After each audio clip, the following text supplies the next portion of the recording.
pessoal, sejam bem-vindos. Então, hoje estamos aqui para fazer o vídeo que eu vou fazer 3 aplicativos que todo mundo gosta.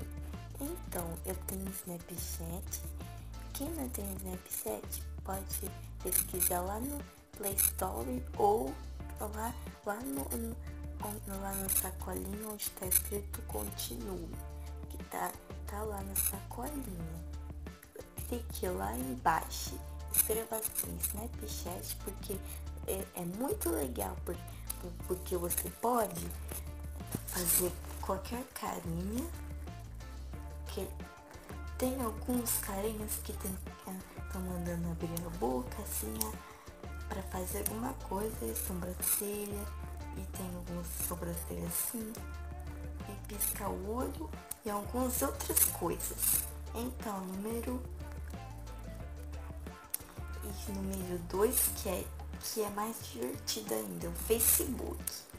O Facebook é mais legal, porque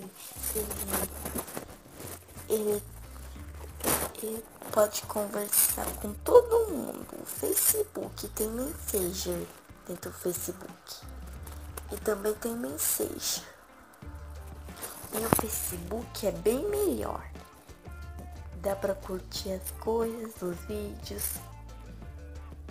E dá pra fazer outras coisas no Facebook. Gravar ao vivo, porque ele é novo.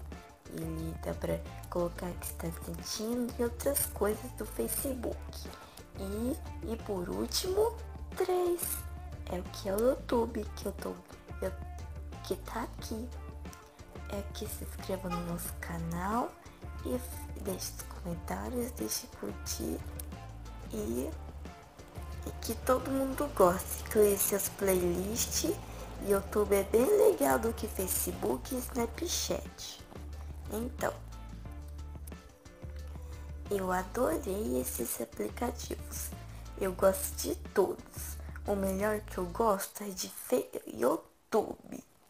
Então, gente, se vocês quiserem curtir meu canal, e deixe nos comentários se vocês gostam do Facebook, do YouTube ou vocês gostem do Messenger, Snapchat, qualquer coisa. É só vocês pedirem o que vocês querem que eu faça, tá? Que eu gravo o vídeo pra vocês. Então, gente, se vocês quiserem curtir meu canal, é só curtir. Até o próximo vídeo. Tchau!